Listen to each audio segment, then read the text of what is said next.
হাজার কোটি টাকার মালিক আছে, শত শত কোটি টাকার মালিক আছে। যদি ওই কোটি কোটি টাকার মালিক, টাকা আছে, ধন দৌলত, গাড়ি বাড়ি সব তার আছে, কিন্তু আল্লাহ তাআলা তারে 20 বছর হইছে সন্তান দেয় না। বলেন তো ওই টাকা দিয়ে সে ভালো আলিশান বাড়ি বানাতে পারবে, কোটি কোটি টাকার রোলস রয়েলস গাড়ি কিনতে পারবে, অনেক চাকচিক্যময় জীবন অতিবাহিত করতে পারবে, কিন্তু সন্তান না থাকার কারণে বলেন তো তার অন্তরের মধ্যে শান্তি আসবে নাকি? এজন্য টাকা পয়সাওয়ালা যিনি, ওনারা যদি বলেন যে ভাই এই টাকা না থাইকা যদি আপনার 2টা সন্তান থাকতো কেমন লাগতো, কয় ভাই বহুত ভালো হইতো। তার মানে সন্তান এমন এক নেয়ামত, শত কোটি টাকার মালিক, সন্তান না থাকার কারণে ওই টাকা তার কাছে তুচ্ছ মনে হয়। আবার আর একজনের সম্পদ আছে, টাকা পয়সা সব আছে, 2টা সন্তানও আছে, ছেলে আছে 2টা, কিন্তু ছেলে দুটো মাদকাসক্ত, অবাধ্য, সকল ধরনের পাপাচারে লিপ্ত। ছেলেদের যন্ত্রণায় রাস্তায় বের হওয়া যায় না, চেহারা দেখানো যায় না, বের হলেই খালি অভিযোগ। বলেন তো টাকাও আছে, সন্তানও আছে ঠিক, কিন্তু এই সন্তানের কারণে অন্তরে শান্তি আছে নাকি? শান্তি নাই। আর এক আল্লাহর বান্দা, সেই দেশের এক প্রত্যন্ত অঞ্চলে তার বাড়ি, এলাকায় ভাড়া থাকে, উপার্জন একেবারে কম, ছোট্ট বাসা, টিনের ছাউনি, বৃষ্টি হলেও পানি পড়ে, আবার কুয়াশায়ও পানি পড়ে, ঠিকমতো কারেন্ট থাকে না, অন্যান্য ফ্যাসিলিটি বহুদূর, কিন্তু আল্লাহ 2টা সন্তান তাকে দান করেছে। সন্তান 2টা রওজাতুল আবরার মাদ্রাসায় পড়ে, হাফেজে কোরআন। বলেন তো এই লোকটার টাকা নাই, আরাম আয়েশ নাই, কিন্তু 2টা হাফেজে সন্তান আছে, নেককার সন্তান আছে। বলেন তো এই লোকটার মধ্যে শান্তি আছে না না? তাহলে বোঝা গেল সন্তান এমন এক নেয়ামত, যার সামনে টাকা পয়সা এগুলো কোনো কিছুই না। তাহলে সন্তান যদি বাধ্য হয়, নেককার হয়, দিনদার হয়, সম্পদ না থাকলেও শান্তি। সন্তান যদি বদকার হয়, টাকা পয়সা অঢেল সম্পদ থাকলেও বাস্তবে শান্তি থাকে না।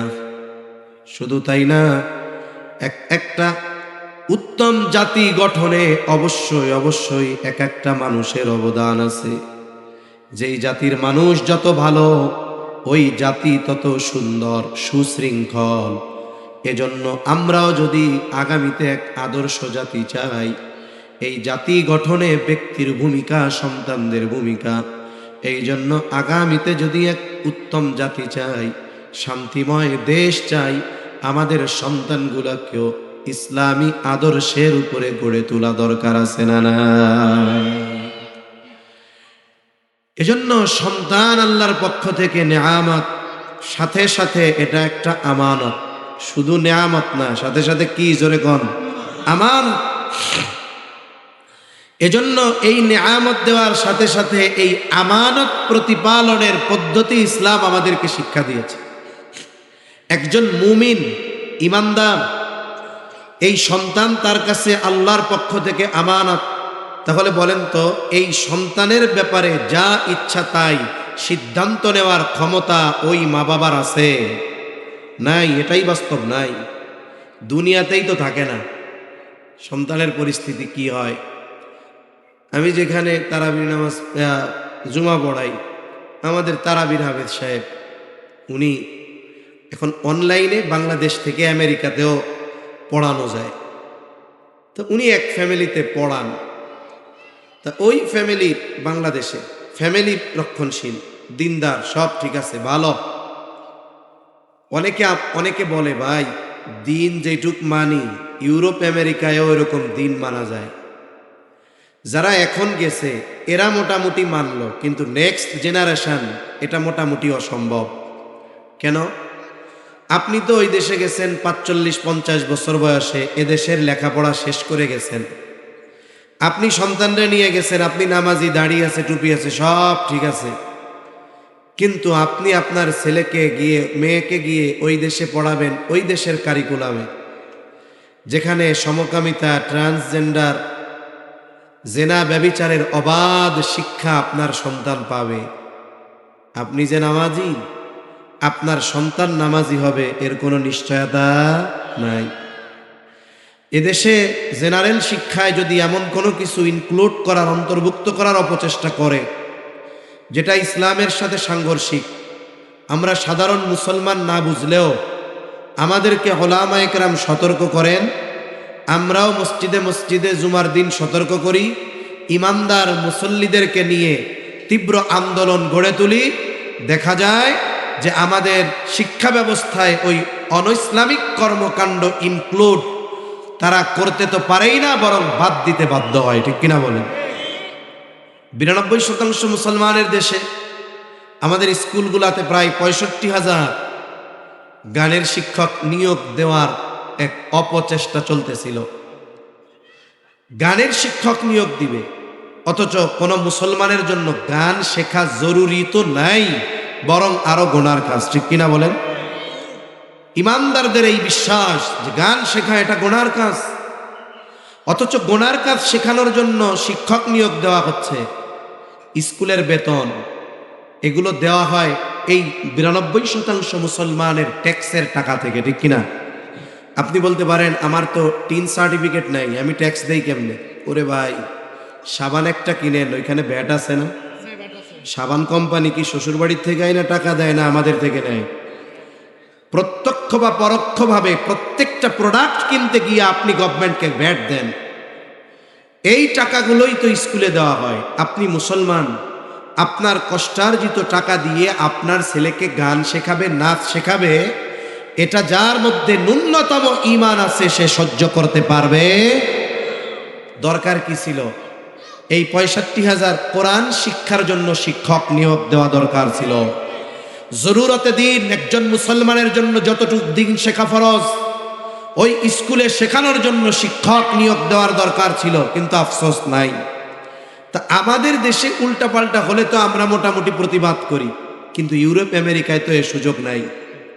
তা ওই যে ওই বাচ্চা, সে যখন হাই স্কুলে ভর্তি হয়েছে, প্রথমে সেই মেয়েটা ভালো ছিল, আস্তে আস্তে ওয়েস্টার্ন কালচারের যেই বিষাক্ত সবল তাকে পেয়ে বসছে। তার বন্ধুরা কেউ আছে নাস্তিক, তার বন্ধুরা কেউ আছে খ্রিস্টান। এভাবে একটা সময় আস্তে আস্তে তাদের সাথে মিশে গেছে। সে ওয়েস্টার্ন কালচারে ধাবিত, তার মা বাবা মুসলিম কালচার এখনো পালন করতেছে। এখন এই মেয়েটা একটু বড় হয়েছে, 18 বছর বয়স হয়ে গেছে। এবার বন্ধুরা বলছে, এবার তুমি ফ্রিডম লাইফ যাপন করো, তুমি এবার স্বাধীন, তোমারে তোমার মা বাবা বাধা দেওয়ার কোনো ক্ষমতা নাই, তুমি তাদের থেকে পৃথক হয়ে যাও। বন্ধুদের পরামর্শে সে এবার একটা চাকরি নিয়েছে, চাকরি করে, আলাদা বাসায় থাকে। মেয়ে গায়ের মধ্যে ট্যাটু ম্যাটু সব একে। ও কি মুসলমান, খ্রিস্টান না নাস্তিক বোঝা যায় না। মা বাবা অজরে কান্নাকাটি করতে করতে শেষ। কি করা যায়? হাফেজ সাহেব আমার কাছে আসছে, কেউ তদবির টদবির আছে। আমি কই বড় তদবির তো ওনরাই আগে করে ফেলছে, তা আল্লাহর কাছে দোয়া করেন। তা মা বাবার চিন্তাধারা কি? যদি ব্ল্যাক ম্যাজিক কুফুরি কালাম করে হলেও ওকে ফিরায় আনতে হবে, ওরে ফিরায় আনবে এবং সে দেশে নিয়ে আসবে, ও দেশে আর থাকবে না। তা সম্মানিত উপস্থিতি, এই যে চোখের সামনে একটা সন্তান দিনহীন হয়ে গেল, বদ্দিন হয়ে গেল। কোন কথা থেকে জানি আমি এই কথাটা বলছি, মনে আছে কারো? আমি এই যে গল্পটা যে বলছি, এটা কোন জায়গার থেকে বলছি মনে আসেনি কারো? সন্তান এক আমানত। দেখুন, এই আমানতের হেফাজত করার ব্যবস্থা আল্লাহ আমাদের শিখিয়ে দিয়েছেন। কিন্তু ওই যে স্বপ্নের দেশ আমেরিকায় আমাকে এস্টাবলিশড হতে হবে, সন্তানদের ব্রাইট ফিউচার সুনিশ্চিত করতে হবে, নিয়ে গেছিল আমেরিকায়। দুনিয়াও শেষ, আখেরাতও শেষ। অথচ আমরা যদি আমাদের সন্তানদেরকে ইসলামে সন্তান প্রতিপালনের যেই পদ্ধতি, এই আলোকে গড়ে তুলতাম, আমি কসম করলে ভুল হবে না, যদি তাকদীরের মুআমালাত খারাপ কোনো কিছু না হয়, তাহলে আশা করা যায় ওই সন্তানের দ্বারা তার অভিভাবক দুনিয়া আখিরাত উভয় জাহানে সম্মানিত হবে, ঠিক কিনা বলেন? এজন্য সন্তান কিভাবে প্রতিপালন করতে হবে ইসলাম এটা শিক্ষা দিয়েছে। শুধু তাই না, শরীয়তে ইসলামে সন্তানকে দ্বীনের উপরে লালন পালন করা এটা আবশ্যকীয় করে দেওয়া হয়েছে, ফরজ। কোরআনুল কারীমের যে আয়াত আমি আপনাদের খেদমতে তিলাওয়াত করেছি, এই আয়াতে আল্লাহ তাআলা বলেন, ইয়া আইয়ুহাল্লাযীনা আমানু কু আনফুসাকুম ওয়া আহলিকুম নারা। আল্লাহ তাআলা বলেন, হে ঈমানদারেরা, তোমরা নিজে জাহান্নামের আগুন থেকে বাঁচাও, অধীনস্থদেরকেও জাহান্নামের আগুন থেকে বাঁচাও। কোন জাহান্নাম, কোন আগুন? ওয়াকুদুহান নাস ওয়াল হিজারা, ওই আগুন, ওই জাহান্নামের আগুন যেই আগুনের ইন্ধন হলো মানুষ আর পাথর। তুমি নিজেকে জাহান্নামের জ্বালানি হওয়া থেকে বাঁচাও, অধীনস্থদেরকেও জাহান্নামের আগুনের জ্বালানি হওয়া থেকে বাঁচাও। আল্লাহ তাআলা এই আদেশ দিয়েছেন ইমানদারদের। ইমানদার একজন ব্যক্তি ঈমান আনার মাধ্যমে অনন্তকাল জাহান্নাম থেকে বাঁচার নিশ্চয়তা পেয়ে যায়। কারণ যার ঈমান আছে, যতই পাপাচারে লিপ্ত হোক না কেন, কোনো মতে যদি যাররা পরিমাণ ঈমান নিয়েও মরতে পারে, আমল দুনিয়ায় কিচ্ছু নাই। আল্লাহ তাআলা যদি তার এই পাপ কাজের শাস্তি দিতে চান, এটা দেওয়ার পরে ওই ঈমানের কারণে এক সময় আল্লাহ তাআলা তার জান্নাত দিয়ে দিবে। সুবহান। তাহলে একজন ঈমানদার, তার জন্য প্রথম নিশ্চয়তা, ঈমান নিয়ে মরছে, পরিমাণটা যাররা, বলে সেও এক সময় জান্নাতে যাবে, এ ব্যাপারে আল্লাহর নিশ্চয়তা। তবে যদি পাপ কাজের জন্য জাহান্নামে যাইতে হয়, যেই কঠিন শাস্তি অনন্তকালের জন্য যেমন কষ্টের, কারো যদি ক্ষণস্থায়ী যদি জাহান্নামে যাওয়া লাগে সেটাও কষ্টের। তার মানে আল্লাহ বলেন, হো ঈমানদার, ঈমানের কারণে অনন্তকাল জাহান্নামের শাস্তি থেকে তো বাঁচলা, এইবার আল্লাহ তাআলার হুকুম আহকাম মানার মাধ্যমে, নেক আমল করার মাধ্যমে, গুনাহ থেকে বাঁচার মাধ্যমে ক্ষণস্থায়ী জাহান্নাম থেকে নিজেকে বাঁচাও। সাথে সাথে অধীনস্থদেরকে দ্বীনের উপরে চালানোর মাধ্যমে, হারাম হালাল মেনে চালানোর মাধ্যমে তাদেরকেও জাহান্নামের আগুন থেকে বাঁচাও। কোন জাহান্নাম? যেই জাহান্নামের জ্বালানি হলো মানুষ আর পাথর। তাহলে অভিভাবক যিনি, ওনার উপরে আল্লাহর নির্দেশ, তুমি নিজে জাহান্নাম থেকে বাঁচবা, তোমার অধীনস্থ যারা তাদেরকেও জাহান্নাম থেকে বাঁচাইবা। আমার অধীনস্থ যারা আছে, অধীনস্থদের মধ্যে অন্যতম অধীনস্থ হলো আমার আপনার সন্তান। সন্তান কার অধীনস্থ? পিতার অধীনস্থ। এরপরে স্ত্রী আছে, কন্যা আছে, অন্যান্যরা আছে, ও সাবজেক্ট থাক, আমি তো একটা বিষয় নিয়ে বলতেছি। তাহলে সন্তান আমার অধীনস্থ, আমি এখন নেকাহ আমল করি, আমি চুনুকুটিয়া মসজিদে আজানের আগেই হাজির হয়ে যাই, আমি তাহাজ্জুদে উঠা তাহাজ্জুদ পড়ি, আগে আগে মসজিদে আসি, মাগরিবের পরে আওয়াবিন বাদ দেই না, সকালে সূর্য ওঠার পরে ইশরাক বাদ দেই না, আইয়াম বীজের রোজা বাদ দেই না, সোম বৃহস্পতিবারের রোজা বাদ দেই না, কিন্তু আমার ঘরের যারা আছে এদেরকে দিন মানতে বাধ্য করি না। আমার স্ত্রী বেপরদায় চলে, নামাজ পড়ে না, আমার মেয়েটা বেপরদায় চলে, নামাজ পড়ে না, আমার ছেলেটা মাদকাসক্ত বেপরদায় চলে, নামাজ পড়ে না, আমার কোনো চিন্তা নাই, আমি চিন্তা করি নিজে আগে বাঁচি। আল্লাহ বলে, কাজ তো হইল না। তুমি যদি এদেরকে বাঁচানোর চেষ্টা না করো, তুমি বাঁচানোর ক্ষমতা তোমার নাই, তবে তোমাকে বাঁচানোর চেষ্টা করার ক্ষমতা দেওয়া হয়েছে, ঠিক কিনা বলেন? কারণ কাউকে জান্নাতে নেওয়ার, কাউকে জাহান্নামে নেওয়ার ক্ষমতা কি আমাদের আছে?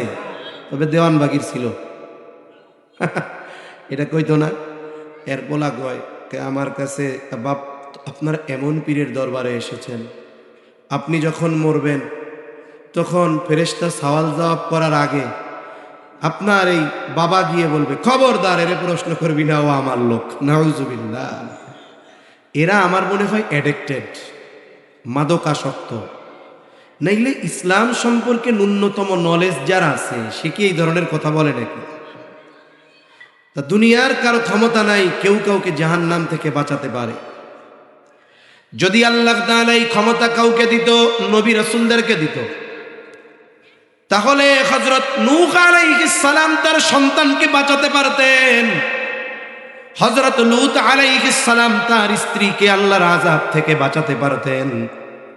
আর যদি সারা পৃথিবীতে একজন মানুষকে আল্লাহ ক্ষমতা দিত, এই ক্ষমতা আমার আপনার নবীজি পাইত। কিন্তু আমার আপনার নবীজিকেও আল্লাহ এই ক্ষমতা দেন নাই। আমার মনে হয় একজনকে যদি হেদায়াত দেওয়ার ক্ষমতা আল্লাহ আমার আপনার নবীকে দিতেন, আমার আপনার নবী মনে হয় আবু তালেবের ব্যাপারে এই ক্ষমতাটা প্রয়োগ করত। কিন্তু নবীজির হাতে কি হেদায়াতের পাওয়ার আছে? আরে আবু তালেবের ইসলামের জন্য কি অবদান, এটা বলতে গেলে আমার আলাদা বয়ান করা লাগবে। অনেক সময় আমরা মাঝে মধ্যে ভাবি, অনেকে আমরা চিন্তা করি না যে আমি দিনের এই কাজ করছি, আমি অমুক জায়গায় এত টাকা দিছি মসজিদে, এ মাদ্রাসার বোর্ডিং আমার টাকা ছাড়া চলেই না। আমি কি বলি যে সারা পৃথিবীর নবী রাসূল সাহাবায়ে কেরাম এরা তো একদিকে, এখন যারা আছে দুনিয়ায় আমাদের সারা পৃথিবীর মানুষের ইসলামের খেদমত যদি এক পাল্লায় দেওয়া হয়, আবু তালেবের খেদমত যদি এক পাল্লায় দেওয়া হয়, আবু তালেবের পাল্লা ভারী হয়ে যায়। নবীজির সামনে প্রাচীরের মতো দাঁড়ায় গেছে যখন গোটা আরব নবীর বিরুদ্ধে, নবীজির সামনে দাঁড়ায় গেছে প্রাচীর হয়ে। কাঁটার আঘাত আসবে, আগে আমার গায়ে, আমার ভাতিজার গায়ে লাগতে দেওয়া হবে না। এমন মানুষ যেই বছর উনি দুনিয়া থেকে চলে গেছেন, ঐতিহাসিকেরা নাম দিছে আমুল হুজুন। হযরত খাদিজাতুল কুবরা রাদিয়াল্লাহু তাআলা আনহাও ওই বছর ইন্তেকাল করছেন। ঘরে নবীজির জন্য সবচাইতে সান্ত্বনা আর অনুপ্রেরণার জন্য ছিলেন খাদিজাতুল কুবরা রাদিয়াল্লাহু তাআলা আনহা। আর বাহিরে ছিলেন চাচা আবু তালেব। এই চাচা জীবনের অন্তিম সময় একেবারে মারা যাবে ভাব। কারণ কোনো ব্যক্তি যদি বার্ধক্যজনিত কারণে হোক, যে কোনো কারণে হোক, একেবারে মৃত্যুর পূর্ব মুহূর্তে কিছু আলামত প্রকাশ পায়, বোঝা যায় যে এই লোকটা দুনিয়ায় আর বেশি সময় থাকবে। নবীজি চাচার শিয়রে বলতেছে, ও চাচা, আপনি শুধু বলেন লা ইলাহা ইল্লাল্লাহ মুহাম্মাদুর রাসূলুল্লাহ, বলা লাগবে না, শুধু বলেন লা ইলাহা ইল্লাল্লাহ। বাকি বিষয়ের জন্য কিয়ামতের দিন আমি আল্লাহর কাছে আপনার জন্য সুপারিশ করব। আফসোস, আবু জেহেল উতবা সাহেবা এসে বলে, ও আবু তালেব, আপনি আমাদের নেতা, আপনার প্রতি আমাদের কত শ্রদ্ধা, সম্মান, তাজিম। আপনি যদি মৃত্যুর আগে বাপ দাদার ধর্ম ত্যাগ করে মুহাম্মাদের ধর্মে ধর্মান্তরিত হয়ে মৃত্যুবরণ করেন, মানুষেরা আপনাকে কাপুরুষ বলবে দেখ, মরার আগে বাপ দাদার ধর্মে চুনকালি দিয়া এরপরে মরছে।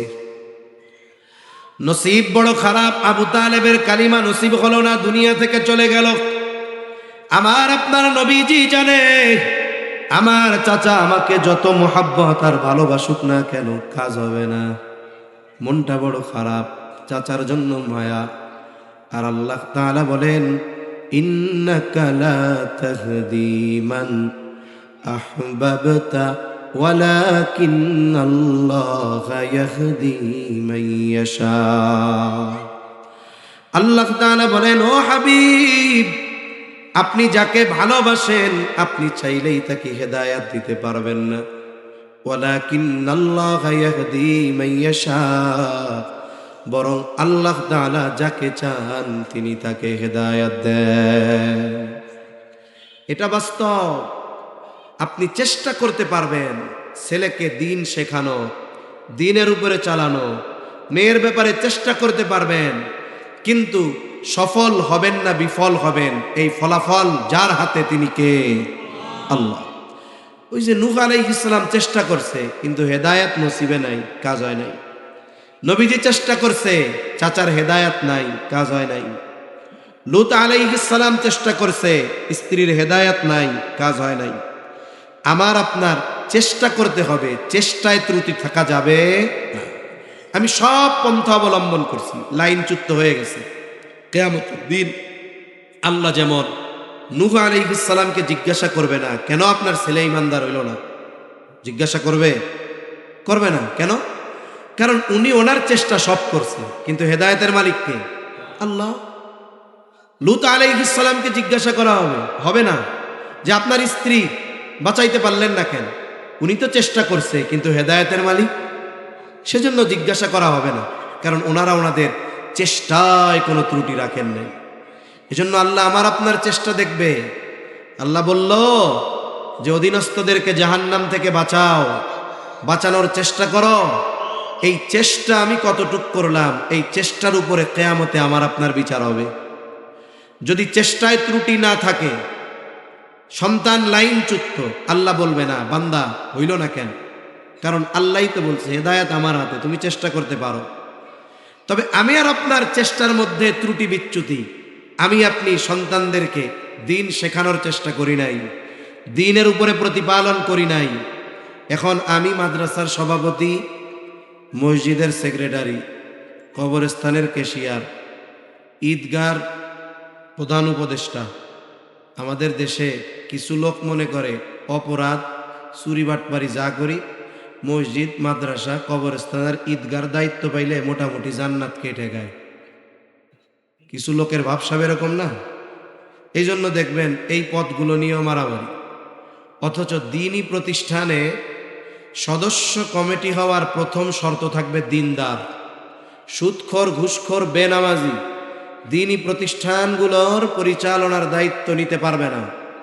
যিনি মুসল্লি, সভাপতি এলাকায় থাকেন, জুমার দিন ছাড়া আসে না, এমন সভাপতি দরকার নাই। সভাপতি ইমামের আগে আসতে হবে, ঠিক কিনা বলেন?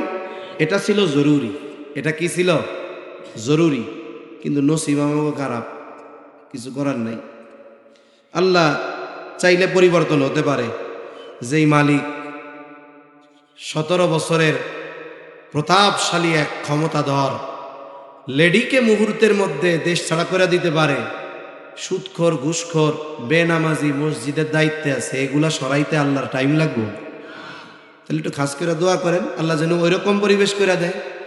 কিছু জায়গায় গিয়ে দেখার সৌভাগ্য হয়েছে, সভাপতি, সেক্রেটারি, কমিটির সদস্য যারা সব সুন্নাতি লেবাস, মোটামুটি ইমাম সাহেবের চাইতে ওনাদের বড় ইমাম লাগে। মনে হয় ইমাম সাহেব ইমাম, সভাপতি সাহেব খতিব, এরকম মনে হয়। তার সম্মানিত উপস্থিতি, খালি কথা ডানে বামে চলে যায়, একটা খারাপ অভ্যাস, ভালো না। তা চেষ্টা প্রচেষ্টা আমি আপনি করতে পারি, কিন্তু হেদায়েতের মালিক কে? এখন ওই যে চেষ্টা চিন্তা করতেছে আমি তো এমক এমক দায়িত্বে আছি, আল্লাহ আমারে মাফ করে দিবে না। আপনি সন্তানদেরকে দিন শেখানোর চেষ্টা করেছেন কিনা? যদি না করে থাকেন, আপনি হাজী সাহেব 5 বার হজ করছেন, 15 বার উমরা করছেন, দ্বীনি প্রতিষ্ঠানগুলোর উঁচু উঁচু দায়িত্বে আছেন, সন্তানদের ব্যাপারে দায়িত্ব পালন করেন নাই। কিয়ামতের দিন এই সন্তান যদি জাহান্নামী হয়, আমার আপনার হজ, ওমরা, দ্বীনি প্রতিষ্ঠানের দায়িত্ব, ইবাদত আমাকে কিয়ামতে লাঞ্ছিত, অপমানিত হওয়া থেকে বাঁচাতে পারবে না। যেই সন্তানের ব্যাপারে আপনি দিন শেখানোর ব্যাপারে উদাসীন ছিলেন, দিনের উপরে গড়ে তোলার ব্যাপারে আপনি উদাসীন ছিলেন, আল্লাহ না করুন ওই সন্তান যদি বদ্দিন হয়ে আখিরাতে আল্লাহর সামনে হাজির হয়, আমি আপনি তো নেককার, ওই সন্তান সেই দিন তার জাহান্নামী হওয়ার কারণ হিসাবে আমাকে আপনাকে অভিযুক্ত করে আল্লাহর কাছে অভিযোগ দায়ের করে বলবে, রব্বানা ইন্না আতা'না সাদাতানা ওয়া কুবারানা ফাআযাল্লুনাস সাবিলা।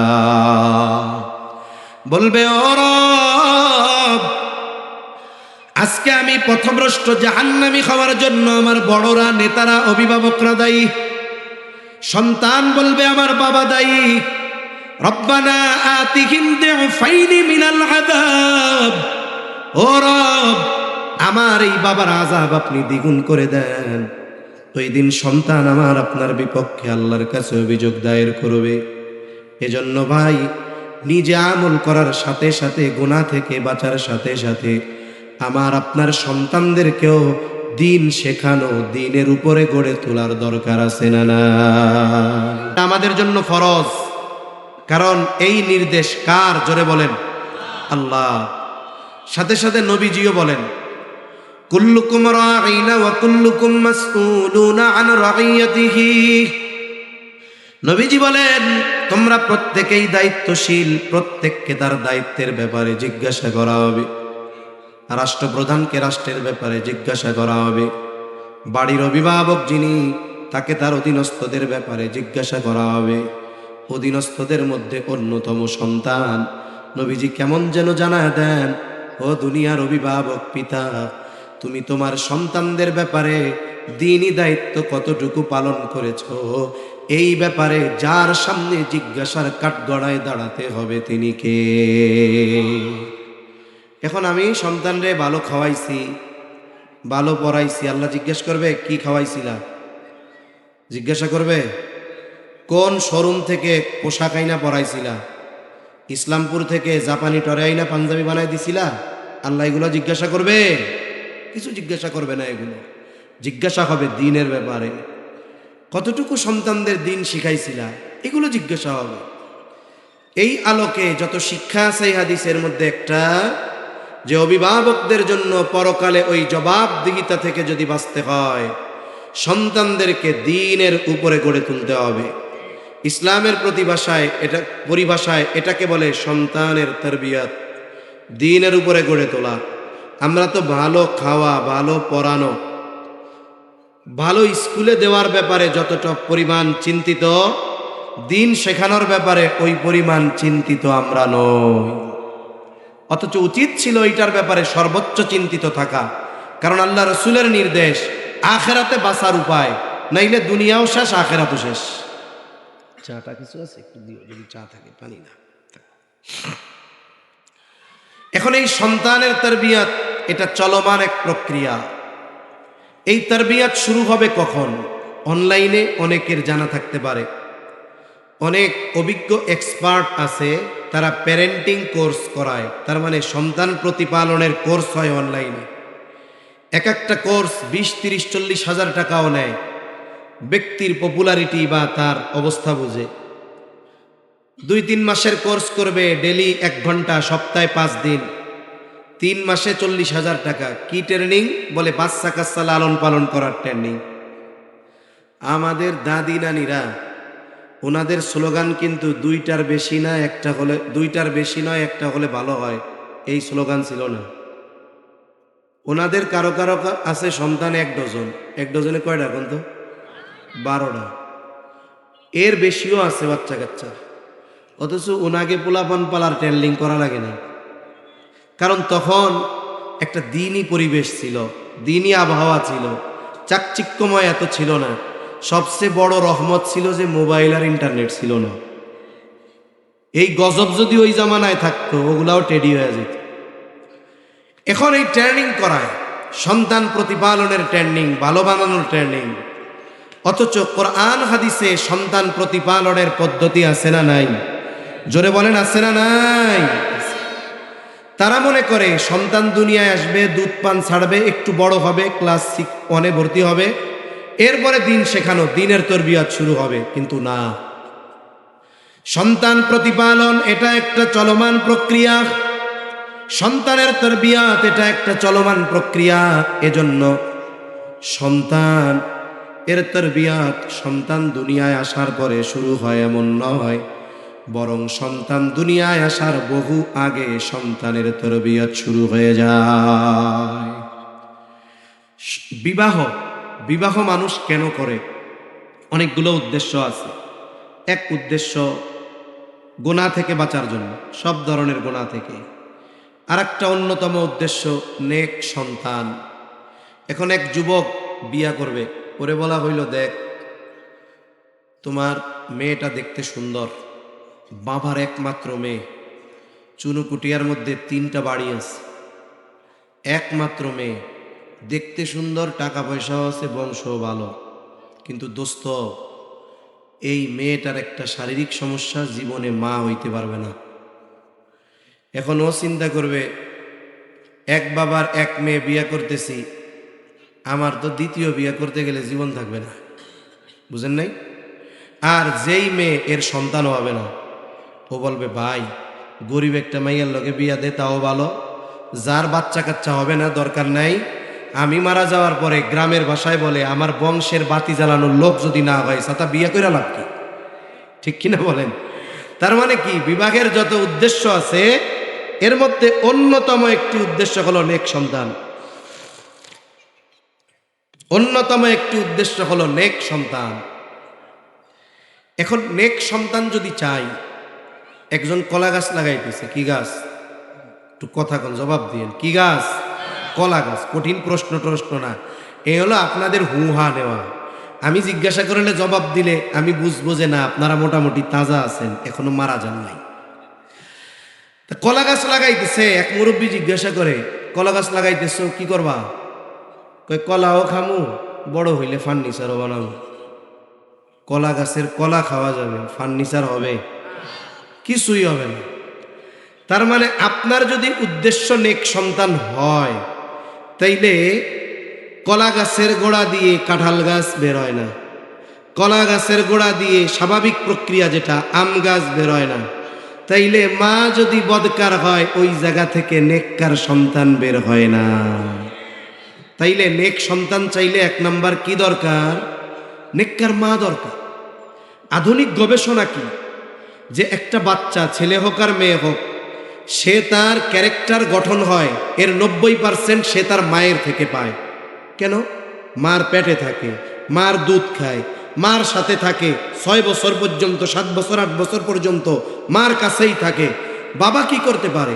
ভালো উপার্জন করতে পারে, ভালো খাওয়াইতে পারে, পড়াইতে পারে, কিন্তু চরিত্র গঠনে সবচাইতে বড় অবদান হলো মায়ের। ঠিক কিনা বলে?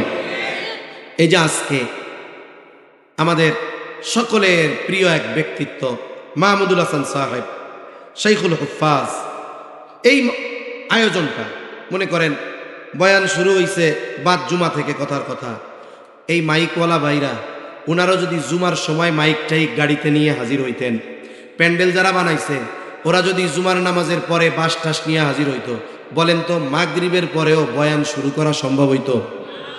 তার মানে আয়োজন বাদ জুমা থেকে, প্রস্তুতি 6 মাস আগের থেকে। ঠিক না?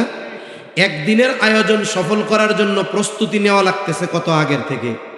আপনি নেক সন্তান চাচ্ছেন, এই নেক সন্তান চাওয়ার প্রক্রিয়া, পাওয়ার প্রক্রিয়া, এটার প্রস্তুতি অনেক আগের থেকে নিতে হয়। এবং ওই নেক সন্তানের তারবিয়াতের একটা অংশ হলো এইটা। তাহলে সন্তান তারবিয়াতের প্রথম ধাপ কি? ইসলাম জানায় দেয় একজন নেককার মা, একজন নেককার মা সন্তানের প্রথম এবং প্রধান অন্যতম এক বিষয় দ্বীনের উপরে গড়ে তোলা। নেককার মা কেন দরকার? যদি সন্তানকে নেককার চাই, এই জন্য বিবাহ কোন গুণ দেখে করতে হবে নবীজি জানায়া দেন। নবীজি বলেন তুনকাহুল মারআতু লিআরবাঈন, 4টি জিনিস দেখে মেয়েদের বিবাহ করা হয়। 1 নাম্বার তার জামাল দেখা হয়, সৌন্দর্য। 2 নাম্বার বংশ দেখা হয়। 3 নাম্বার মাল সম্পদ। 4 নাম্বার নবীজি বলেন ওয়ালিদিনিহা, তার দিনদারিত্ব দেখা হয়। তবে নবীজি দিনদারিত্বের ব্যাপারে স্পেসিফিক ভাবে বলেন ফাযফার বিযাতিদ্দীন, মালকে প্রাধান্য দেওয়ার কথা নবী বলেন নাই, সৌন্দর্যকে প্রাধান্য দেওয়ার কথা নবীজি বলেন নাই, বংশকে প্রাধান্য দেওয়ার কথা নবী বলেন নাই। নবী বলেন ফাযফার বিযাতিদ্দীন, তোমরা দিনকে প্রাধান্য দাও। মেয়ের মধ্যে যদি 4টাই পুরা থাকে, ভালোর উপরে ভালো, কিন্তু বাকি 3টা আছে, দিনদারিত্ব নাই, একটু সতর্ক থাইকো। কিন্তু দিনদারিত্ব পূর্ণ আছে, মেয়েটা একটু দেখতে সামলা, টাকা পয়সা অনেক নাই, হয়তো অনেক উচ্চবংশীয় নয়, কিন্তু দিনদারিত্বের ক্ষেত্রে কোনো কমতি নাই। বিবাহ করো, সবর করো, আশা করা যায় আল্লাহ তাআলা ওই মেয়ের গর্ভে এমন সন্তান দিবে যেই সন্তান তোমার হৃদয় আর চোখ শীতলকরণের কারণ হয়ে যাবে। সেজন্য একজন নেককার মা সন্তান তরবিয়াতের প্রথম ধাপ, সন্তান হবে কি হবে না আল্লাহ ভালো জানে, অথচ তার তরবিয়াত শুরু হয়ে গেছে। তার জন্য আয়োজন শুরু হয়ে গেছে। সাথে সাথে একজন নেককার মা, একজন সন্তানের অন্যতম প্রথম ও প্রধান হক, হযরত ওমর রাদিয়াল্লাহু তাআলা আনহুর কাছে এক লোক এসে তার ছেলের ব্যাপারে অভিযোগ দিয়েছে, খলিফাতুল মুসলিমিন, আমার ছেলে আমার হক আদায় করে না।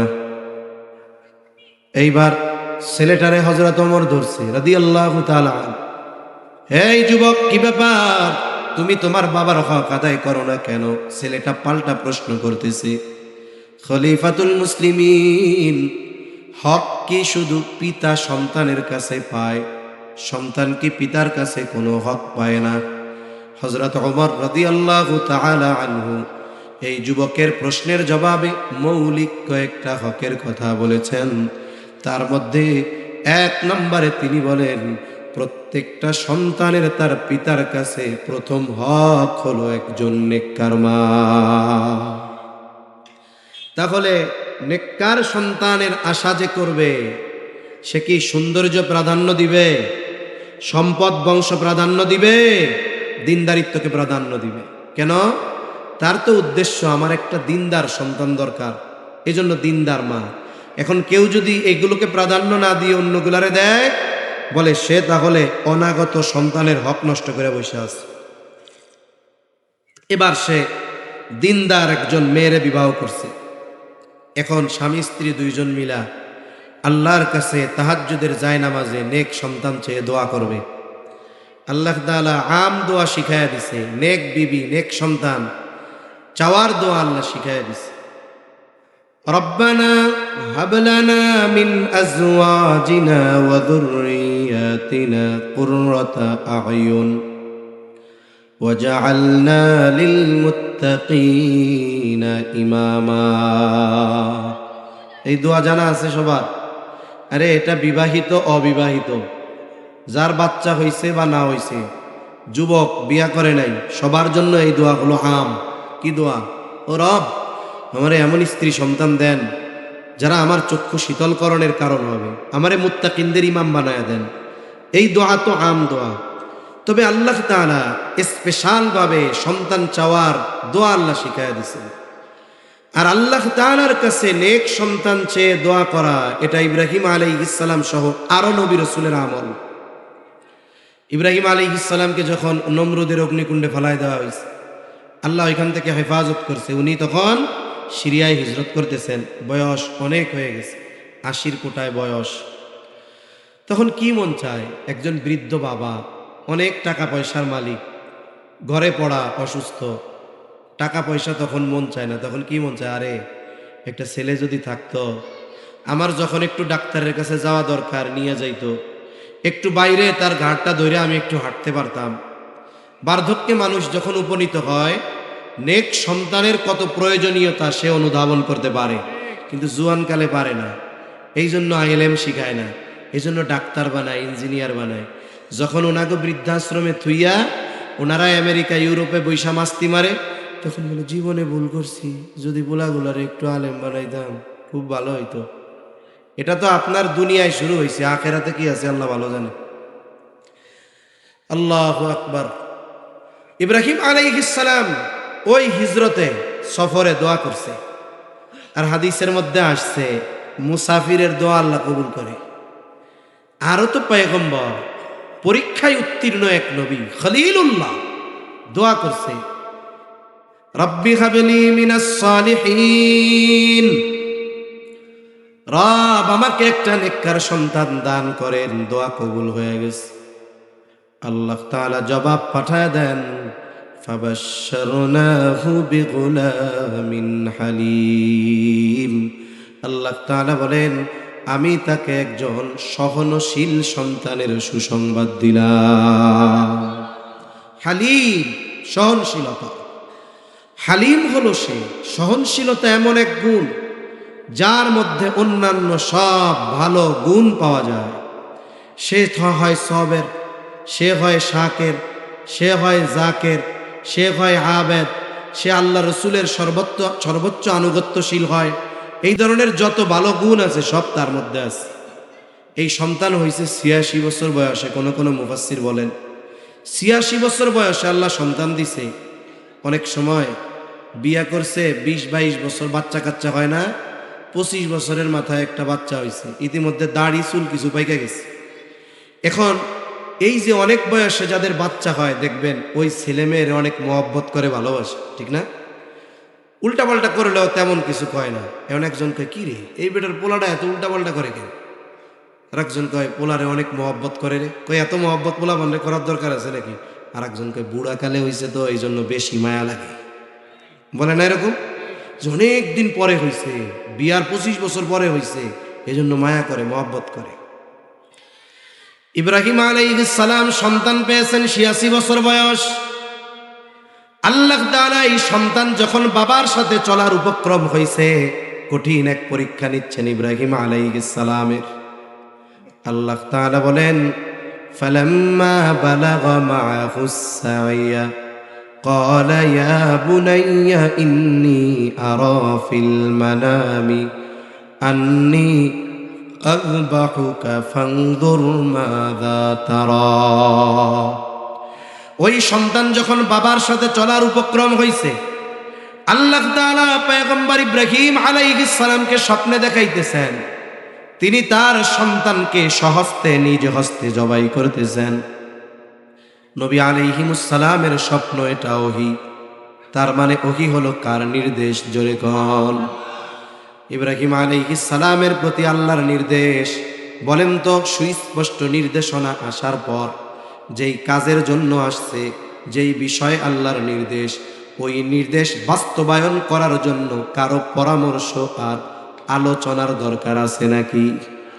এজন্য বুজুর্গানে দিন বলেন, আসলে এই জায়গায় পরীক্ষা একটা নয়, পরীক্ষা হলো দুইটা। আল্লাহ তাআলা ইব্রাহিম আলাইহিস সালামের পরীক্ষা নেয়, আর ইব্রাহিম আলাইহিস সালাম চিন্তা করে, ওই যে আল্লাহ বলছিল, ও আমার খলিল, আপনারে তো এক হালিম দিয়েছি, হালিম। আপনার সন্তান তো সহনশীল, যে আল্লাহর হুকুম আহকাম মেনে চলার ব্যাপারে একেবারে সব সময় তৈয়ার। তাহলে দেখি তো আল্লাহর এই নির্দেশ জবাই করার ব্যাপারে আমার সন্তানের মনোভাবটা কি। এই জন্য তিনি সন্তানরে বলতেছে, হে আমার বৎস, আমি স্বপ্নে দেখলাম তোমারে জবাই করতেছি, তুমি তার কি কও? সন্তান বাবাকে এই কথা বলে নাকি, ও বাবা ৮৬ বছর বয়সে আল্লাহ তাআলা আমাকে দিয়েছে, আপনি একটু আল্লাহরে বলেন না এটা বাদ দিয়ে অন্য কিছু কইতে, দেখি কিছু কয় নাকি। কিন্তু সন্তান যে সহনশীল এই ঘোষণা কার? আরো জোরে বলেন কার? এবার সন্তানের কি জবাব? কোনো ঘুরানো পেছানো জবাব নাই। সন্তান বলে, ইয়া আবাতি ফাআল মা তুমার সাতাজিদুনি ইনশাআল্লাহু মিনাস সাবিরিন। সন্তান বলে, হে আমার পিতা, আপনি যেই ব্যাপারে আল্লাহর পক্ষ থেকে নির্দেশ প্রাপ্ত হয়েছেন আপনি সেটাই করেন, জবাই শুরু করে দেন। এবার উল্টা পিতারে সান্ত্বনা দিয়া কয়, আপনি চিন্তা করেন না, আপনি ইনশাআল্লাহ আমাকে ধৈর্যশীলদের অন্তর্ভুক্ত পাবেন। সুবহানাল্লাহ বলেন। এটা বলার উদ্দেশ্য হলো আমার এইটা, অনেক মা বাবা আছে সন্তানের জন্য দোয়া করে না, অথচ সন্তানের জন্য মা বাবার দোয়ার প্রভাব কত বেশি আর কত প্রয়োজন। সন্তান হোক আর না হোক, থাক আর না থাক, প্রত্যেকটা দোয়ায় মা বাবার সাথে সাথে সন্তানের জন্য দোয়া করা দরকার। কিন্তু আফসোস, অনেক সময় ছোট ছোট সন্তানের আচরণে মা বাবা বিরক্ত হয়ে বদদোয়া করে। হায় হায়, কেমন মা বাপ, কেন বদদোয়া করেন? আপনি আল্লাহর কাছে দোয়া করবেন রাগের ঠেলায় যে আল্লাহ ওরে জামানার কুতুব বানায় দাও। এই দোয়া করতে পারেন না? কি কয়, আমি মরলে যেন তুই আমার চেহারা না দেখতে পারোস, আমি যেন তোর মরার পরে চেহারা না দেখি। এসব কোন ধরনের কথা? যত বিরক্তি হোক সন্তানের উপরে, সব সময় সন্তানের জন্য কি দোয়া হবে? জোরে কোন? নেক দোয়া, নেক দোয়া হবে।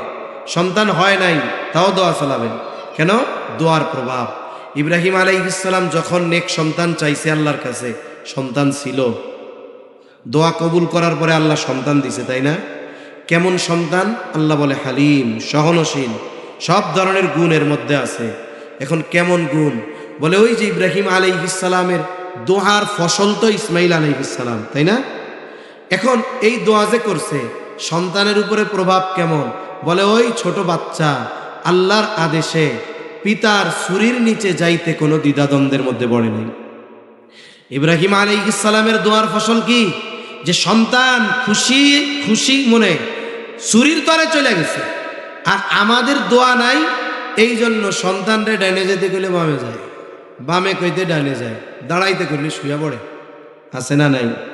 একজন এসে, হুজুর কোনো কথা শোনে না, হুজুর কোনো কথা শোনে না। কি যে করছি হুজুর? তা ওনারে আমি তখন কভার চাই যে আপনি হওয়ার আগে দোয়া করছিলেন নাকি? খোঁজ নিলে দেখা যাবে মনেই ছিল না দোয়া করতে। সেজন্য বিবাহের পরে সন্তান হয় নাই, কবে হবে আল্লাহ জানে।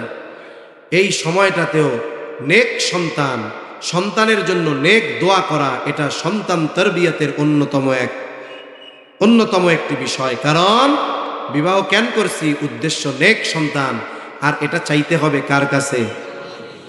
এরপরে সন্তান দুনিয়ায় আসলো, সন্তানের কিছু হক আছে, কিছু হুকুক আছে সন্তানের।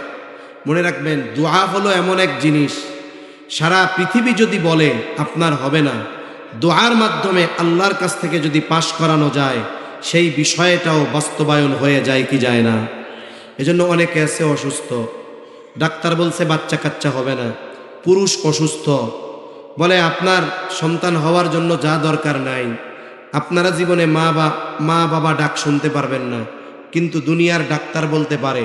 কিন্তু আহকামুল হাকিমিন, তিনি যদি চায় এদেরকে সুস্থ করে সন্তান দিতে পারেন কি পারেন না? এজন্য যাদের অসুস্থতা, দুনিয়ার চেষ্টা করছেন, শিরকের সাথে না জড়ায়া আল্লাহর কাছে বলেন। জাকারিয়া আলাইহিস সালাম বৃদ্ধ হয়ে গেছে, দাড়ি পেকে গেছে, চুল পেকে গেছে, স্ত্রীও বন্ধা, ওই বয়সে দোয়া করছে, আল্লাহ কবুল করছে। আল্লাহ তাআলা সুসংবাদ পাঠাইছে সন্তানের, এবং আল্লাহ নিজের নাম রেখে দিছে ইয়াহইয়া। সুবহানাল্লাহ। এজন্য যারা অসুস্থ, হতাশ হওয়া যাবে না। দুনিয়ার চিকিৎসা যেখানে ফেল, অনেক ডাক্তার আছে। মনে করেন কিছু হকাইরা ডাক্তার আছে না? হকার আছে না? হকার মনে হয় কেরানীগঞ্জে নাই, আছে। দেখবেন এক জায়গায় বইছে, দুনিয়ার সব রোগের ওষুধ ওর কাছে, মরা ছাড়া। পারলেও মরার ওষুধও বেছে, যেটা খাইলে মরবি না। এই যে দেখেন দুনিয়ার সব ওষুধ বেছে। আবার কিছু কবিরাজের কার্ড আমি দেখছি, লেখে সবার চিকিৎসা যেখানে শেষ, আমার সেখানে শুরু, এরকম লেখা আছে না? দুনিয়ার সবাই যেখানে ব্যর্থ, ওইটা বাস্তবায়ন করা আল্লাহর জন্য শুধু সহজ না, অতি সহজ। কি সহজ? জোরে বলেন, অতি সহজ। এজন্য ডাক্তারি পরীক্ষায় আপনার স্ত্রী বন্ধা, আপনি অক্ষম, আরে আল্লাহর কাছে একনিষ্ঠতার সাথে বলেন, যেই আল্লাহ জাকারিয়া আলাইহিস সালাম বৃদ্ধ হয়ে গেছে, স্ত্রী বন্ধা, তাকে যদি সন্তান দিতে পারে, আমি আপনি যদি চাওয়ার মতো চাই, আল্লাহ সন্তান দিতে পারেন কি পারেন না? হতাশ হওয়া যাবে, দোয়া চালায় যেতে হবে। আর এই দোয়া হলো সন্তান তরবিয়তের অন্যতম একটি পার্ট। এরপরে সন্তান দুনিয়ায় আসলো, কিছু হক আছে সন্তানের। আমি হকের কথাগুলো বলবো না, আমি তার তরবিয়তের কথাগুলো শুধু বলবো। হক কি? দুনিয়ায় আসছে, ডান কানে আজান দিবে, বাম কানে ইকামত দিবে, নারী হোক আর পুরুষ হোক, যেখানে বাচ্চা ওইখানেই দিবে, বাচ্চার কানে আওয়াজগুলো পৌঁছাবে। কিন্তু করে কি? বলা হয়েছে ঢাকা, খবর দিছে পোলার বাপ সৌদি আরব, ও রাত 3টার সময় ফোন দিছে গ্রামের মুয়াজ্জিনে, ইমাম মুয়াজ্জিনে রাত 3টায় ফোন দিলে ওরা মোটামুটি নিশ্চিত কেউ মরছে। ফোন ধইরাই কই, ভাই মরছে কেনা? কেদারমি, কেউ মরে নাই, আমার একটা ছেলে হয়েছে, একটু আজান দিয়ে দেন না। কত বড় গাধা! আজান দিবে কোথায়? বাচ্চার ডান কানে আজান, বাম কানে ইকামত। বলে কোনো পুরুষ নাই, বলে এই শব্দগুলো নারীরা উচ্চারণ কইরা ওই বাচ্চার কানে পৌঁছায় দেয়। এরপরে 7ম দিন আকিকা করবে, একটা নাম রাখবে, যেই নাম তার ধর্মীয় পরিচয় বহন করে। কিন্তু আমাদের ভালো নাম গোপন করে রাখে, হিজলা নাম। যেটা হিজলা নাম কেন বললাম? কারণ এমন এক নাম পুরুষেরও আছে, নারীরও আছে, হিন্দুরও আছে, মুসলিমেরও আছে, বৌদ্ধরও আছে, খ্রিস্টানেরও আছে। এমন এক ডাক নাম রাখছে, বলে ইউনিক নেম রেখেছি হুজুর। ইউনিক নাম কি রাখছো? কয় তুর জয়। এ কোনো মুসলমানের নাম হইল? আল্লাহর কাছে প্রিয় নাম আব্দুল্লাহ, আব্দুর রহমান। এলাকায় আব্দুল্লাহ, আব্দুর রহমান বেশি। আব্দুল যোগ কইরা আল্লাহর গুণবাচক নামগুলো একটা মিলায় রেখা দেন, ডাকার সময় একটু সতর্ক হয়ে ডাকেন। এইভাবে এই সুন্দর একটা নাম, তারপরে আকিকা, এই ধরনের কিছু হক তার আছে। এখন সন্তান বড় হয়েছে, সন্তানকে দ্বীনের উপরে গড়ে তোলার আরো কয়েকটি গুরুত্বপূর্ণ বিষয় আছে।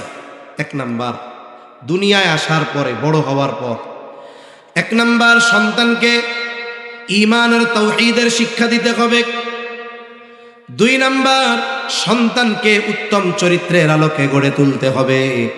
তিন নাম্বার, তাকে ইলম শেখাতে হবে। চার নাম্বার, ইলম অনুযায়ী তাকে আমল শেখাতে হবে।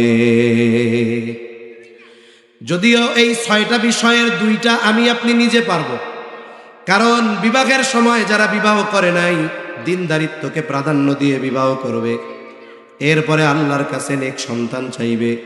কিন্তু বলেন তো, সন্তানকে ঈমান তাওহীদ শেখানো, উত্তম আখলাকের উপরে গড়ে তোলা, ইলম শেখানো আর আমল করানো, এটা আমাদের দেশের পরিবেশ পরিস্থিতিতে পিতার জন্য একা সম্ভব নয়। কেন? বলে পিতা অফিসে যায় 7টায়, 8টা থেকে ডিউটি শুরু। কারণ 8 ঘন্টা যে স্যালারি, এতে তার চলবে না। 12 ঘন্টা ডিউটি করে, কোনোদিন ওভারটাইম করে রাত 10টা 11টায়। বাড়িতে ফিরে এসে দেখে বাচ্চা ঘুম, যাওয়ার সময় দেখে বাচ্চা ঘুম। সপ্তাহে একদিন বাচ্চার সাথে তার চোখাচুখি আর দেখা দেখি হয়। যে ব্যক্তি উপার্জন করতেই সময় শেষ, ওর কি সন্তানরে ঈমান তাওহীদ আখলাক ইলম আর আমল শেখানোর টাইম আছে? আমাদের দেশের 95% গৃহিণী যারা ঘরে থাকেন, এনারা রাজরানী না। এনারা ঘরের কাজ করার জন্য লোক রাখবেন, এত টাকা নাই। 3 বেলা রান্না, সন্তান দেখাশোনা, শ্বশুর শাশুড়ির দেখাশোনা, আত্মীয় স্বজনের খোঁজ খবর নেওয়া, স্বামী সন্তান নিজের কাপড় চোপড় ধোয়া, সংসারের কাজ করতে গিয়ে ওনাদের নিজেদের নামাজ ঠিকমতো পড়া কঠিন হয়ে যায়। তা উনি কোন সময় সন্তানরে ঈমান আমল শিখাবে? উনি কোন সময় আখলাক শিখাবে? কোন সময় ইলম শেখাবে? ঘরের পুরুষ নারী উভয়ের এই দায়িত্ব পালন করার মতো অবস্থা আছে? আপনাদের এলাকায় আছে? জোরে বলেন, আছে? নাই। অথচ এই শিক্ষাগুলো দেওয়া, আমি বাবা, আমার সন্তানকে শেখানো ফরজ। আমি মা, আমার সন্তানকে শেখানো ফরজ। আমার মেয়েকে শেখানো ফরজ। যদি না শেখাই, ওই যে কিয়ামতের দিন বলবে আল্লাহ, এই যে এনার কারণে আমি জাহান্নামী হয়েছি। তাহলে আমাকে বাঁচতে হবে, ওকে বাঁচাতে হবে। আমি দিন মেনে বাঁচবো, ওকে দিন মানাবো। এখন এই যে মানার জন্য যা দরকার, ঈমান দরকার, আখলাক দরকার, ইলম দরকার, আমল দরকার, এগুলো ঘরের মধ্যে শেখানো সম্ভব না। কোথায় শিখাবেন? বলে এই বিষয়গুলো শেখানোর জিম্মাদারি, দায়িত্ব আমাদের শাইখুল হুফাজ মাওলানা মাহমুদুল হাসান সাহেব দামাত বরকাতুহুমুল আলিয়ার এই রওজাতুল আবরার মাদ্রাসা মসজিদ কমপ্লেক্স ওনারা নিয়েছেন। মাদ্রাসায় কি শেখায়? ঢোল তবলা গান বাদ্য? ঈমান শেখায়। কি শেখায়? জোরে কোন, জোরে কোন। ঈমান শেখায়। ঈমান কোন কথায় ভেঙে যাবে, কোন কাজে ভেঙে যাবে, ঈমানের শাখাগুলো কি, এগুলো মাদ্রাসায় শেখায়। আপনার ছোট বাচ্চাও যে মাদ্রাসায়, ও এইগুলো শিখে, বিভিন্ন পদ্ধতিতে এই বিষয়গুলো সে শিখে যায়। এরপরে কি শেখায়? আখলাক শেখায়। হুজুররা কি শেখায়? এই রাস্তায় যত মুরব্বী দেখবা সালাম দিবা, শেখায় কি শেখায় না? বাসায় গিয়ে আব্বু আম্মুরে সালাম দিবা, শেখায় কি শেখায় না? শোনো, খবরদার, কোনো বকাঝকা দিবা না, টেলিভিশন দেখবা না, অন্যর জিনিস না বলে নিবা না। এই যে আখলাক শেখাচ্ছে কে?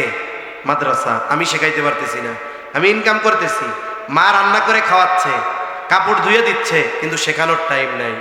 অথচ ভালো খাওয়ানো, ভালো পড়ানোর চাইতে এটার গুরুত্ব লক্ষ কোটি কোটি গুণ বেশি, ঠিক কিনা বলে? এখন সন্তান ইলম কোরআন শিখাবো, আমি পারতেছি না, শিখাচ্ছে কে? মাদ্রাসা। এখন ও যা যা শিখছে এগুলোর উপরে আমল করাবো, আমি পারতেছি না, করায় কে? বলে এই মাদ্রাসা।